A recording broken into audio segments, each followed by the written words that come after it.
Vajraksha news, ಇದು ಸತ್ಯದ ಬೆಳಕು. ವಜ್ರಾಕ್ಷ ನ್ಯೂಸ್ಗೆ ಸ್ವಾಗತ. ನಾನು ಗುರುರಾಜ್ ಪಡಿಗೇರ್. ಜಮೀನುದಾರಿ ಸಮಸ್ಯೆ ಕಾನೂನು ತಿದ್ದುಪಡಿಗಾಗಿ ರೈತ ಸಂಘದಿಂದ ಒತ್ತಾಯ. ವಿಜಯಪುರ ಜಿಲ್ಲೆ ಬಸವನ ಬಾಗೇವಾಡಿ ಪಟ್ಟಣದ ಪ್ರವಾಸಿ ಮಂದಿರದಲ್ಲಿ ಸುದ್ದಿಗೋಷ್ಠಿ ನಡೆಸಿದ ರೈತ ಸಂಘದ ಪ್ರಧಾನ ಕಾರ್ಯದರ್ಶಿ ಅರವಿಂದ್ ಕುಲಕರ್ಣಿ ಅವರು ಮಾತನಾಡಿ, ರೈತರಿಗಾಗಿ ದಾರಿ ಸಮಸ್ಯೆ ದೊಡ್ಡ ಬಿಕ್ಕಟ್ಟನ್ನು ಸೃಷ್ಟಿಸಿದ್ದು, ಸರ್ಕಾರ ಕಾಟಾಚಾರಕ್ಕೆ ಎಂಬಂತೆ ಒಂದು ಸುಗ್ರೀವಾಜ್ಞೆಯನ್ನು ಹೊರಡಿಸಿದ್ದು ಸರಿಯಷ್ಟೇ.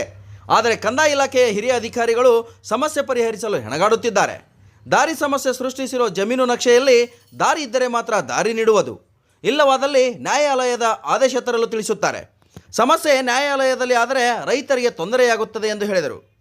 ಉಮೇಶ್ ವಾಲಿಕರ್ ಮಾತನಾಡುತ್ತಾ, ರೈತರ ಪರಿಸ್ಥಿತಿ ಏನಾಗಬೇಡ, ಜಮೀನನ್ನೇ ನಂಬಿ ಬದುಕುವ ರೈತ ತನ್ನ ಜಮೀನನ್ನು ಕೃಷಿ ಚಟುವಟಿಕೆಯಿಂದ ವಂಚಿತ ಮಾಡಿ ಭಿಕ್ಷೆ ಬೇಡುವ ಸ್ಥಿತಿಗೆ ಬರಬೇಕಾಗುತ್ತದೆ ಎಂದರು. ಈ ಸಮಯದಲ್ಲಿ ಉಮೇಶ್ ವಾಲಿಕರ್, ವಿಠಲ್ ಬಿರಾದಾರ್, ಲಂಕೇಶ್ ತಳವಾರ್, ಹನುಮಂತರಾಯ ಹಂದ್ರಾಳ್, ಕಲ್ಲಪ್ಪ ಕಾಳಗಿ ಮತ್ತು ಅನೇಕ ರೈತರು ಉಪಸ್ಥಿತರಿದ್ದರು. Vajraksha news report, Mehboob Guntakal, Basavana Bagewadi. ಹೊಡೆದಾಡಿ ಹಲವಾರು ಪ್ರಕರಣಗಳು ಕೂಡ ನಮ್ಮ ಪೊಲೀಸ್ ಸ್ಟೇಷನ್ನಲ್ಲಿ ದಾಖಲೆ ಆದರೂ ಕೂಡ, ಕೋರ್ಟಿನಲ್ಲಿ ದಾಖಲೆಗಳಾದರೂ ಕೂಡ ಈ ಸರ್ಕಾರ ಎಚ್ಚೆತ್ತುಕೊಂಡು ಈ ದಾರಿ ಸಮಸ್ಯೆಯನ್ನು ಬಗೆಹರಿಸ್ತಾ ಇಲ್ಲ. ಇದಕ್ಕೆ ಕಾರಣ ಯಾರಂದ್ರೆ ಸರ್ಕಾರ ನೇರ ಹೊಣೆ ಆಗುತ್ತದೆ. ಮುಂದಿನ ದಿನಮಾನಗಳಲ್ಲಿ ಈ ಸಮಸ್ಯೆಗಳು ಏನಾದರೂ ಬಗೆಹರಿದೇ ಇದ್ದರೆ, ಈ ಕಾನೂನನ್ನು ತಿದ್ದುಪಡಿ ಮಾಡದೇ ಇದ್ದರೆ, ಮತ್ತು ಒಂದು ವೇಳೆ ರೈತರ ರಸ್ತೆಯನ್ನು ಎಲ್ಲ ಪ್ರತಿಯೊಂದು ಹಳ್ಳಿಗಳಲ್ಲಿ ರೈತರು ಹೊಲಗಳನ್ನು ಈ ರಸ್ತೆ ಸಿಗದೇ ಕಾರಣ ಹೊಲಗಳನ್ನು ಮಾರ್ತಾ ಇದ್ದಾರೆ. ಎಷ್ಟೋ ಜನ ನಮಗೆ ರಸ್ತೆ ಇಲ್ಲ ಅಲ್ಲಿ ಅಂತೇಳಿ ದಬ್ಬಾಳಿಕೆ ಮಾಡಿ ರಸ್ತೆಯನ್ನು ತಡೆಗಟ್ಟುವಂಥ ರೈತರನ್ನ, ಅವ್ರಿಗೆ ಪಕ್ಕದಲ್ಲಿರೋಂಥವ್ರಿಗೆ ಹೊಲಗಳನ್ನು ಮಾರಿ ಬೇರೆ ಬೇರೆ ದೇಶಗಳಿಗೆ ದುಡಿಯಲು ಹೋಗ್ತಾ ಇದ್ದಾರೆ. ಇಂಥ ಸಮಸ್ಯೆಗಳು ನಮ್ಮ ರೈತರಿಗೆ ಆಗೈತಿ. ಮತ್ತು ಇನ್ನೂ ಏನಂದ್ರೆ ಎಷ್ಟೋ ಜಮೀನುಗಳು ಬೀಳ್ಬಿದ್ದವು, ಭಾಳ ಜಮೀನುಗಳು ಬೀಳ್ಬಿದ್ದವು, ಕಂಟಿಗಳದವು. ಆ ಜಮೀನುಗಳಿಗೆ ಭಾಳ ತೊಂದರೆ ಆಗತೈತಿ. ಅದಕ್ಕೆ ಸರ್ಕಾರ ಎಚ್ಚೆತ್ಕೊಂಡು ನೀವೇನಾದರೂ ಬೇಗನೆ ಈ ದಾರಿಯ ಸಮಸ್ಯೆಯನ್ನು ಇತ್ಯರ್ಥ ಮಾಡಲಿಲ್ಲ ಅಂದ್ರೆ ಮುಂದಿನ ದಿನಮಾನಗಳಲ್ಲಿ ನಮ್ಮ ಗುರುಗಳು ಹೇಳ್ದಂಗೆ ನಮ್ಮ ಅಖಂಡ ಕರ್ನಾಟಕ ರೈತ ಸಂಘಟನೆಯಿಂದ ಸಿದ್ದರಾಮಯ್ಯ ಸಾಹೇಬರ ಮನೆ ಮುಂದುಗಡೆ ಧರಣಿಯನ್ನು ಮಾಡ್ತೇವೆ ಮತ್ತು ವಿಧಾನಸೌಧದ ಮುಂದೆ ಕೂಡ ಧರಣಿಯನ್ನು ಮಾಡ್ತೇವೆ ಅಂತ ಹೇಳ್ತಾ ಇದ್ದೇನೆ. ಇದನ್ನು ಭಾಳ ಹಗುರವಾಗಿ ಪರಿಗಣಿಸುವಂಥ ಕೆಲಸ ಮಾಡಬಾರ್ದು ಸರ್ಕಾರ. ಕೂಡಲೇ ಈ ಸದ್ದು ಇನ್ನೂ ಕೂಡ ಬಜೆಟ್ ಮೇಲಿಂದ ಒಂದು ಅಧಿವೇಶನ ನಡೆದ ಚರ್ಚೆ ತುರ್ತಾಗಿ ಈ ವಿಷಯವನ್ನು ಆದ್ಯತೆ ಮೇರೆಗೆ ಪರಿಗಣಿಸಿ ಇದನ್ನು ಕಾನೂನು ತಿದ್ದುಪಡಿ ಮಾಡಬೇಕಿದೆ. ಕಾನೂನು ತಿದ್ದುಪಡಿ ಮಾಡಿ ಒಂದು ಸುಗ್ರೀವಾಜ್ಞೆ ಹೊರಡಿಸುವ ಮೂಲಕ ಸ್ಪಷ್ಟವಾದಂಥ ಆದೇಶವನ್ನು, ನಕ್ಷೆಯಲ್ಲಿ ದಾರಿ ಗುರುತು ಇರಲಿ ಇರದೇ ಇರಲಿ, ಕಡ್ಡಾಯವಾಗಿ ಒಂದು ಜಮೀನಿಂದ ಒಂದು ಜಮೀನಿಗೆ ಹೋಗಲಿಕ್ಕೆ ದಾರಿ ಕೊಡಲೇಬೇಕು. ಯಾವ ರೈತ ದಾರಿ ಕೊಡದೆ ತಕರಾರು ಮಾಡ್ತಾ ಇದ್ನಂದ್ರೆ ಅವನ ಮೇಲೆ ಒಂದು ಕ್ರಿಮಿನಲ್ ಪ್ರಕರಣ ದಾಖಲು ಮಾಡ್ತೀವಿ ತಿಳ್ಕೊಂಡು ಹೇಳಬೇಕು, ಅಥವಾ ಇಲ್ಲಾಂದ್ರೆ ಆ ಜಮೀನನ್ನು ನಾವು ವಶಪಡಿಸುತ್ತೆ ಸರ್ಕಾರ ತಿಳ್ಕೊಂಡು ಹೇಳಿ ಒಂದು ಸ್ಪಷ್ಟವಾದಂಥ ಆದೇಶ ಕೊಟ್ಟರೆ ಮಾತ್ರ ಈ ಸಮಸ್ಯೆ ಬಗೆಹರಿತದೆ ಹಳ್ಳಿಯೊಳಗೆ. ಇಲ್ಲಾಂತಂದ್ರೆ ಈ ಸಮಸ್ಯೆ ದಿನನಿತ್ಯದ ಹಳ್ಳಿಯೊಳಗೆ ರೈತರ ಕಾಟ. ಅದು ವಿಶೇಷವಾಗಿ ಈ ಬೇಸಿಗೆ ಪ್ರಾರಂಭ ಆದಾಗ ಆ ಜಮೀನು ಹದಗೊಳಿಸುವಂಥ ಕೆಲಸ ಮಾಡ್ತಾರೆ ರೈತರು. ಅಂದ್ರೆ ಮುಂದೆ ಜೂನ್ ಆನಂತರ ಮಳೆ ಪ್ರಾರಂಭ ಆದಾಗ ಬಿತ್ತನೆ ಕಾರ್ಯಕ್ಕೆ ಒಂದು ಅನುಕೂಲ ಎಲ್ಲ ತಿಳ್ಕೊಂಡು ಭೂಮಿ ಹದಗೊಳಿಸುವಂಥ ಸಂದರ್ಭದಲ್ಲಿ ಆವಾಗಿಂದೇ ಪ್ರಾರಂಭ ಆಗ್ತದೆ ಹೊಲಕ್ಕೆ ಹೋಗುವಂಥ ದಾರಿ ಸಮಸ್ಯೆ. ದಾರಿ ಇಲ್ಲ, ನೀವು ಕೊಡೋಂಗಿಲ್ಲ ತಿಳ್ಕೊಂಡು. ಮತ್ತು ಈ ಸಮಸ್ಯೆ ಬಗೆಹರಿಸೋರು ಯಾರು? ಕಂದಾಯ ಸಚಿವರಾಗಿ ಹಾಗಿತ್ತಂದ್ರೆ ಎಲ್ಲ ನೀವು ವಿಧಾನಸೌಧ ಬಾಗಿಲಾಕೊಂಡು ಹೋಗ್ಬೇಡ್ರಿ. ಕಂದಾಯ ಸಚಿವರು ಹೇಳ್ತಾರೆ ರೈತರು ಹೊಂದಾಣಿಕೆ ಇರಬೇಕು, ರೈತರು ಒಂದಾಗಬೇಕು ತಿಳ್ಕೊಂಡು. ರೈತರೆಲ್ಲ ಒಂದೇ ಗಂಭೀರವಾಗಿ ಪರಿಗಣಿಸಬೇಕು. ಈ ವಿಷಯ ನಾವು ಹಲವಾರು ಬಾರಿ ಮನವಿ ಮಾಡಿಕೊಂಡಿದ್ದೆವು. ಈ ಬಜೆಟ್ನಲ್ಲಿ ನಾವು ಈ ವಿಷಯ ತೆಗೆಯೋರು ತಿಳ್ಕೊಂಡ್ರೆ ಕಂದಾಯ ಸಚಿವರಿಗೆ ಮನವಿ ಕೊಟ್ಟರು ಕೂಡ ಬಜೆಟ್ನಲ್ಲಿ ಈ ವಿಷಯ ಚಕಾರ ಎತ್ತಿಲ್ಲ. ಮತ್ತು ಇವ್ರಿಗೆ ಮಾಡಲಿಕ್ಕೆ ಮನಸ್ಸಿಲ್ಲ, ದಾರಿ ಸಮಸ್ಯೆ ಬಗೆಹರಿಸಲಿಕ್ಕೆ ಮನಸ್ಸಿಲ್ಲ ಅಂತಂದರೆ ಯಾವ ದಾರಿ ಸಮಸ್ಯೆ ಅದಾವು, ಯಾವ ಜಮೀನಿಗೆ ಬೀಳಿ ಬಿದ್ದವು ಆ ಜಮೀನುಗಳನ್ನು ಸರ್ಕಾರ ವಶಪಡಿಸೋರು ನೀವೇ ಏನು ಬಿತ್ತನೆ ಮಾಡ್ತಿರೋ ಮಾಡಿರಿ ಸರ್ಕಾರ ವತಿಯಿಂದನೇ. ಅವ ರೈತನಿಗೆ ಇವತ್ತು 2 ಎಕರೆ ಜಮೀನು 3 ಎಕರೆ ಜಮೀನು ಇತ್ತಂದರೆ ಪ್ರತಿ ವರ್ಷ 1 ಎಕರೆದಲ್ಲಿ ಯಾವ್ಯಾವ ಬೆಳೆಗಳು ಎಷ್ಟೆಷ್ಟು ಬೆಳೀತಾನೋ ಅಷ್ಟೊಂದು ಪರಿಹಾರ ನೀವೇ ಸರ್ಕಾರ ಕೊಟ್ಬಿಟ್ಟು ರೈತರಿಗೆ ನೀವು ಜಮೀನು ವಶಪಡಿಸುವಂಥ ಕೆಲಸ ಮಾಡಿರಿ. ಅದು ಆಗದಂದ್ರೆ ಕಾನೂನು ತಿದ್ದುಪಡಿ ಮಾಡಿರಿ. ಕಂದಾಯ ಸಚಿವರಿಗೆ ಕೇಳಿದಾಗ ಕಾನೂನು ತಿದ್ದುಪಡಿ ಮಾಡೋಕೆ ಹೆಂಗೆ ಬರ್ತದೆ ಕೇಳ್ತಾರೆ ಅವರು. ಯಾಕ್ರಿ ಕಾನೂನು ತಿದ್ದುಪಡಿ ಮಾಡೋಕ್ಕಾಗಿಲ್ಲ? ಕಾನೂನು ಇರೋದು ಯಾರ ಸಲುವಾಗಿ? ನಿಮಗೇನಾದರೂ ಸಮಸ್ಯೆ ಬಗೆಹರಿಸೋಬೇಕಂದ್ರೆ ಯಾರಿಗೆ ಕೇಳದೆ ಕಾನೂನು ತಿದ್ದುಪಡಿ ಮಾಡ್ತೀರಿ. ಕಾನೂನು ಅಡ್ಡಿ ಅಂದ್ರೆ ಸುಗ್ರೀವಾಜ್ಞೆ ಹೊಡಿಸ್ತೀರಿ. ಆದರೆ ರೈತರ ವಿಷಯ ದೇಶಕ್ಕೆ ಅನ್ನ ಹಾಕುವಂಥ ರೈತರಿಗೆ ದಾರಿ ಸಮಸ್ಯೆ ಗಂಭೀರತೆ ಪಡೆದದ. ಹಳ್ಳಿಗಳು ಹೊಡೆದಾಟ, ಕೊಲೆ ಆದಂಥ ವಿಚಾರಗಳದಾವ. ಮತ್ತು ಇದ್ರ ಬಗ್ಗೆ ಯಾಕೆ ಕಾನೂನು ತಿದ್ದುಪಡಿ ಮಾಡೋಕ್ಕಾಗ? ನಿಮ್ಗೆ ಸುಗ್ರೀವಾಜ್ಞೆ ಹೊಡಿಸ್ರಿ. ಈ ಸುತ್ತಲೇ ಹೇಳ್ತೀರಿ, ಸುತ್ತೋಲೆ ಮೇಲೆ ತಹಸೀಲ್ದಾರ್ ಏನಾದರೂ ಆರ್ಡರ್ ಮಾಡಿದ್ರೆ ಇದ್ರ ಮೇಲೆ ತಡೆಯಜ್ಞೆ ತರ್ತಾರೆ.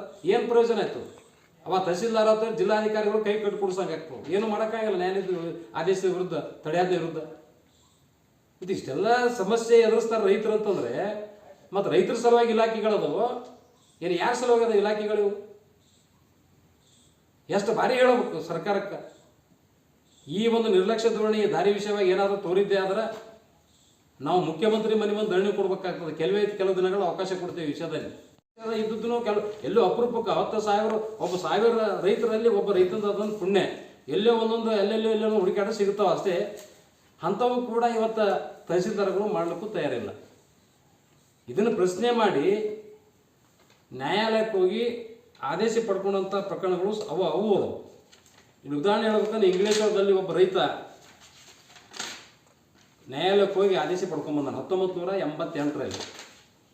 ಜಮೀನು ಹೋಗ್ಲಿಕ್ಕೆ ಕಡ್ಡಾಯವಾಗಿ ದಾರಿ ಕೊಡಲೇಬೇಕು, ಯಾವುದೇ ರೀತಿ ಹರಕತ್ತು ಮಾಡಬಾರದು, ಕೃಷಿ ಚಟುವಟಿಕೆ ಸಂಬಂಧಪಟ್ಟಂಥ ಚಕ್ಕಡಿ ಆಗಲಿ ಮತ್ತು ಗಣೇಶ ಸಾಮಾನಾಗಲಿ ಏನೇ ಇದ್ರೂ ಸಹಿತ ಅವೆಲ್ಲ ಟ್ರ್ಯಾಕ್ಟರ್ ಆಗಲಿ ಏನೇ ತೊಗೊಂಡೋದ್ರು ಯಾವುದೇ ರೀತಿ ತಕರಾರು ಮಾಡೋದು ತಿಳ್ಕೊಂಡು ಒಂದು ಸ್ಪಷ್ಟವಾದಂಥ ಒಂದು ಜಜ್ಮೆಂಟ್ ಆಗಿದೆ. ಸುಮಾರು 40 ವರ್ಷ ಆಯಿತು. ಅವಾಗ ರೈತ ಆರಾಮಾಗಿ ಅಲ್ಲಿಂದ ಕೋರ್ಟ್ ಆದೇಶ ತೋರಿಸಿದ್ರೆ ಕಾಣಿಸ್ತವಾಗಿಂದ ಅವ ಸುಮ್ಮನೆ ಕೂತಿದ್ರು ಅವರು. ಈಗ ಮತ್ತೆ ಇತ್ತೀಚೆಗೆ ಅಂದ್ರೆ ಸುಮಾರು 1 ವರ್ಷ ಮೇಲ್ಪಟ್ಟಾಯಿತು ಆ ರೈತರಿಗೆ ಮತ್ತೆ ದಾರಿ ಬಂದ್ ಮಾಡಿರ್ತಕ್ಕಂಥದ್ದು. ರೈತ ಅಳು ತೊಳ್ಕೊಳತ್ತ ಮತ್ತು ದಾರಿನೇ ಕೊಡಲಿ ಅಂದ್ರೆ ಬಿದ್ದು ಈ ಜಮೀನನ್ನೇ ಬೀಳು ಬಿದ್ದವನು. ಮತ್ತು ಅವ ಹೆಂಗೆ ಬದುಕು ಮಾಡ್ಬೇಕಲ್ಲಿ? ಮತ್ತು ಇದು ಕೋರ್ಟ್ ಆರ್ಡ್ರ್ ಇದ್ದು ಹಚ್ಚಿ ತಹಸೀಲ್ದಾರಿಗಳು ಕೊಟ್ಟರು ಕೂಡ ಈ ಕೋರ್ಟ್ ಆರ್ಡ್ರ್ ಕೂಡ ಮಾನ್ಯತೆ ಕೊಡಂಗಿಲ್ಲ ಅಂದ್ರೆ ಅರ್ಥ ಏನಿದು? ಇವತ್ತು ಸರ್ಕಾರ ಸುತ್ತೋಲೆ ಸರಿ ಇಲ್ಲ ಅಂತೇಳಿ ಒಂದು ಕಡೆ ಹೇಳ್ತಾರೆ, ಕೋರ್ಟಿಗೆ ಹೊರತು ಹೇಳೋರು ಅವರೇ. ಇವತ್ತು ಕೋರ್ಟಿಗೆ ದಾವಾ ದಾಖಲು ಮಾಡಿ ಇವತ್ತು ಆದೇಶ ಪಡ್ಕೊಂಬಂದ್ರೆ ಕೋರ್ಟ್ ಆದೇಶಕ್ಕೂ ಒಂದು ಮಾನ್ಯತೆ ಕೊಡಂಗಿಲ್ಲ ತಹಸೀಲ್ದಾರ್ಗಳಂತಂದ್ರೆ ಇವ್ರದ್ದು ಏನು ಕೆಲಸ ಅದು ಆಫೀಸ್ನಾಗ ಕೂತ್ಕೊಂಡಂಗಂದ್ರೆ? ಇಲ್ಲಂತ ನಮ್ಗೆ ಮಾಡಿ ಕೊಡೋಕ್ಕಾಗಲ್ಲ ಅಂತಂದು ಕೋರ್ಟಿನ ಉತ್ತರ ಕೊಡ್ರಿ. ಇಲ್ಲ ನಮ್ಗೆ ಆಫೀಸ್ ಕೆಲಸ ಬಿಟ್ಟು ನಾವು ಹೊಲ ತಿರುಗಾಡಕ್ಕೆ ಆಗಿಲ್ಲ, ನೀವೇನಾರ ಮಾಡ್ಕೊಡ್ತೀವಿ, ಸರ್ಕಾರಕ್ಕೆ ಉತ್ತರ ಬರಲಿ ಕೋರ್ಟಿಗೆ. ಮತ್ತು ತಹಸೀಲ್ದಾರ್ ಕೆಲಸ ಏನು ಅಂದರೆ ಇವ್ರು ಕೋರ್ಟಿಗೂ ಸಹಿತ ಇವರು ನಿಂದನೆ ಮಾಡ್ತಾರಪ್ಪ ಅಂತಂದ್ರೆ ಯಾವ ಮಟ್ಟಕ್ಕೆ ಅಧಿಕಾರಿಗಳು ಹೋಗಿದ್ದಾರೆ? ಇದು ದಿನನಿತ್ಯ ಹಳ್ಳಿಯೊಳಗೆ ಇದು ದೊಡ್ಡ ಒಂದು ಸಮಸ್ಯೆಯಾಗಿ ಪರಿಣಮಿಸ್ಯದ.